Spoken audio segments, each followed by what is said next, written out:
In the sea, once upon a time, oh my best beloved, there was a whale, and he ate fishes. He ate the starfish and the garfish, and the crab and the dab, and the plaice and the dace, and the skate and his mate, and the mackerel and the pickerel, and the really truly twirly whirly eel. All the fishes he could find in all the sea he ate with his mouth, so. Till at last there was only one small fish left in all the sea, and he was a small 'stute fish, and he swam a little behind the whale's right ear, so as to be out of harm's way. Then the whale stood up on his tail and said, "I'm hungry."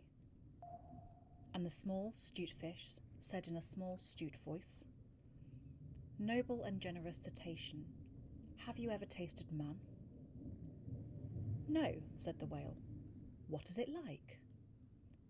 "Nice," said the small 'stute fish. "Nice, but nubbly." "Then fetch me some," said the whale, and he made the sea froth up with his tail. "One at a time is enough," said the 'stute fish. "If you swim in latitude 50 north, longitude 40 west, that is magic, you will find, sitting on a raft, in the middle of the sea, with nothing on but a pair of blue canvas breeches, a pair of suspenders, you must not forget the suspenders, best beloved, and a jackknife, one shipwrecked mariner, who, it is only fair to tell you, is a man of infinite resource and sagacity." So the whale swam and swam to latitude 50 north, longitude 40 west, as fast as he could swim, and on a raft in the middle of the sea, with nothing to wear except a pair of blue canvas breeches, a pair of suspenders, you must particularly remember the suspenders, best beloved, and a jackknife, he found one single, solitary, shipwrecked mariner, trailing his toes in the water. He had his mummy's leave to paddle, or else he would have never had done it, because he was a man of infinite resource and sagacity. Then the whale opened his mouth back, and back, and back, till it nearly touched his tail, and he swallowed the shipwrecked mariner and the raft he was sitting on, and his blue canvas breeches, and the suspenders, which you must not forget, and the jackknife. He swallowed them all down into his warm, dark inside cupboards, and then he smacked his lips, so, and turned around 3 times on his tail. But as soon as the mariner, who was a man of infinite resource and sagacity, found himself truly inside the whale's warm, dark inside cupboards, he stumped and he jumped, and he thumped and he bumped, and he pranced and he danced, and he banged and he clanged, and he hit and he bit, and he leaped and he creeped, and he prowled and he howled, and he hopped and he dropped, and he cried and he sighed, and he crawled and he bawled, and he stepped and he leapt, and he danced hornpipes where he shouldn't, and the whale felt most unhappy indeed. Have you forgotten the suspenders? So he said to the 'stute fish, "This man is very nubbly, and besides he is making me hiccup. What shall I do?" "Tell him to come out," said the 'stute fish.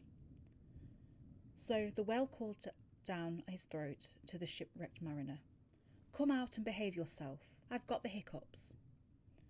"Nay, nay," said the mariner, "not so, but far otherwise. Take me to my natal shore and the white cliffs of Albion, and I'll think about it." And he began to dance more than ever. "You had better take him home," said the 'stute fish to the whale. "I ought to have warned you that he was a man of infinite resource and sagacity."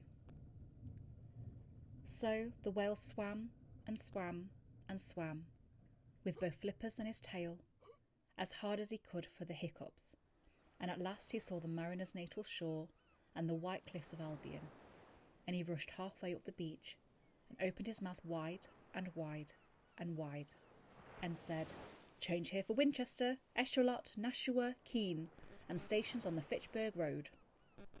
And just as he said Fitch, the mariner walked out of his mouth. But while the whale had been swimming, the mariner, who was indeed a person of infinite resource and sagacity, had taken his jackknife and cut up the raft into a little square grating, all running crisscross, and he had tied it firmly with his suspenders. Now you know why you were not to forget the suspenders. And he dragged the grating good and tight into the whale's throat, and there it stuck. Then he recited the following sloka, which, as you have not heard it, I will now proceed to relate. By means of a grating, I have stopped your eating. For the mariner, he was also an Hibernian, and he stepped out on the shingle and went home to his mother, who had given him leave to trail his toes in the water, and he married and lived happily ever afterward.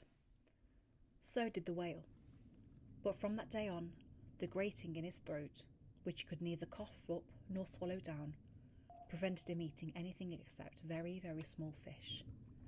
And that is the reason why whales nowadays never eat men or boys or little girls. The small 'stute fish went and hid himself in the mud under the doorsills of the equator.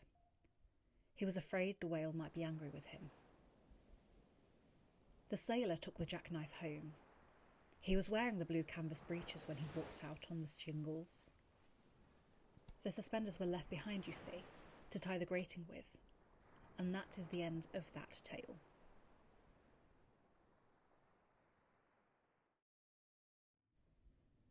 When the cabin portholes are dark and green because of the seas outside, when the ship goes whop with a wiggle between, and the steward falls into the soup tureen, and the trunks begin to slide, when Nursey lies on the floor in a heap, and Mummy tells you to let her sleep, and you aren't waked or washed or dressed, why, then you will know, if you haven't guessed, you're 50 north and 40 west.